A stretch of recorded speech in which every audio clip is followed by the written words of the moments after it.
Magandang tanghali mga kaibigan. Ito pong inyong kaibigan sa ere uli, ang kalusugan at kalakasan.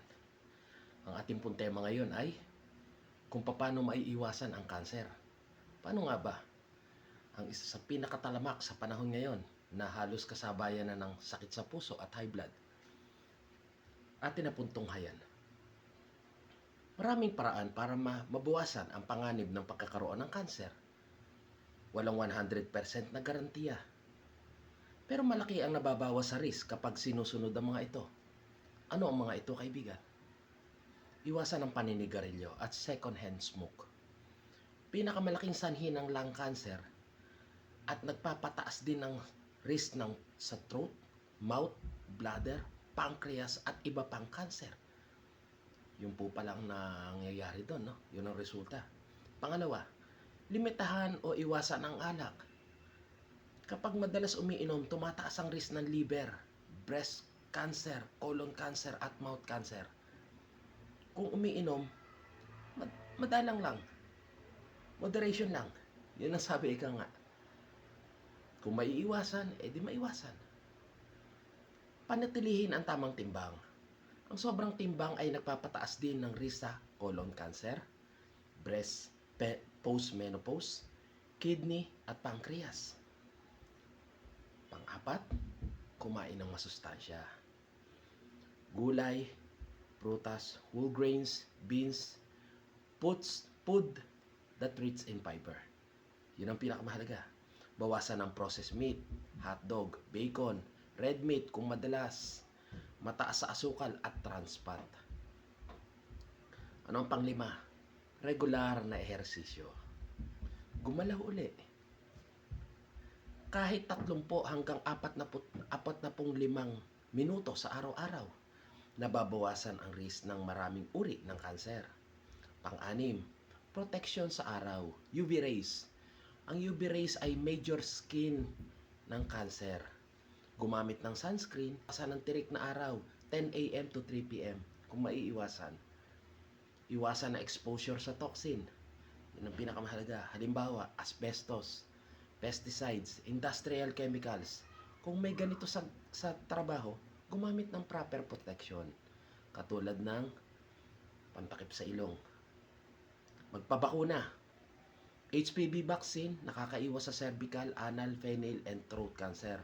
Hepatitis B vaccine, nakakabawas naman sa risk ng liver cancer. Magpa-screening kapag nasa tamang edad. Pap smear, mammogram, colonoscopy, prostate screening, mas maagang nadidiskubre, mas mataas ang tsansa na gumaling. Pang-10, i-manage ang stress, matulog na sapat. Isa sa pinakamahalaga yon.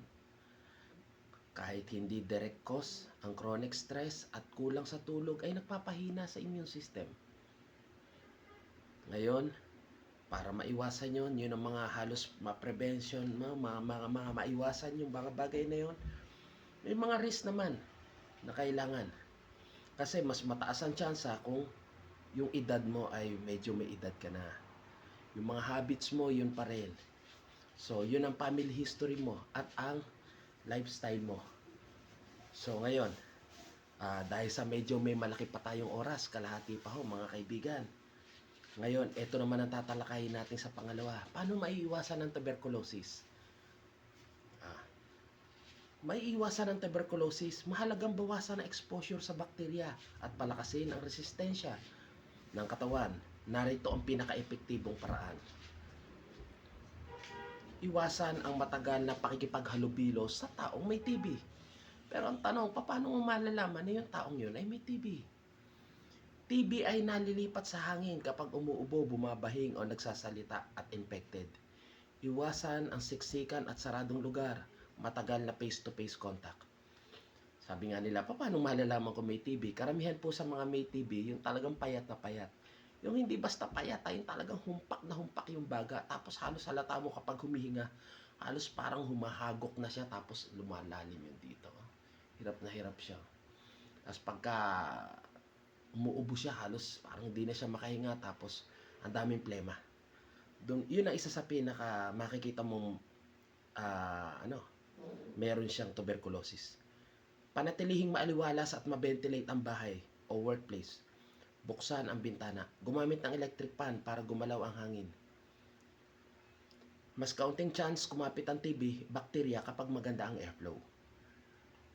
Magsuot ng face mask kung madalas na sa mataong lugar. Lalo na sa jeep, bus, ospital at kulob na kwarto. N95 o surgical mask ay nakakatulong din naman. Palakasin ang immune system. Kumain ng masustansyang pagkain, gulay, prutas at protina. Sapat na tulog. Regular na ehersisyo. Iwasan ng sobrang alak at paninigarilyo, mas mataas ang risk ng tuberculosis sa mga smokers. Kung may ubo ng higit na 2 linggo, magpa-check up agad. Ito ang pinakamahalagang early sign ng TB. Mas maagang gamutin, mas hindi nakakahawa at mas mabilis gumaling. Bantayan, kung may kasamang sintomas, tuloy-tuloy na ubo, pagpapawis sa gabi, panghihina, pagbaba ng timbang at lagnat. Kung meron ito, magpa-sputum test o chest x-ray sa health center. Libre ang TB treatment sa Pilipinas.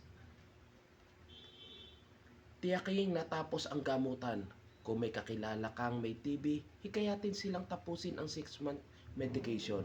Kapag hindi natapos ang gamot, nagiging resistant ang bakterya at mas delikado ito.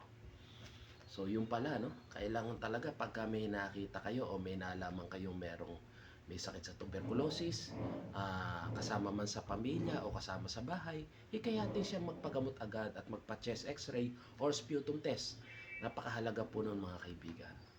Sana po ay sa dalawang ito ay may natutunan po kayo sa aking po mga binasa. Maraming salamat po kaibigan.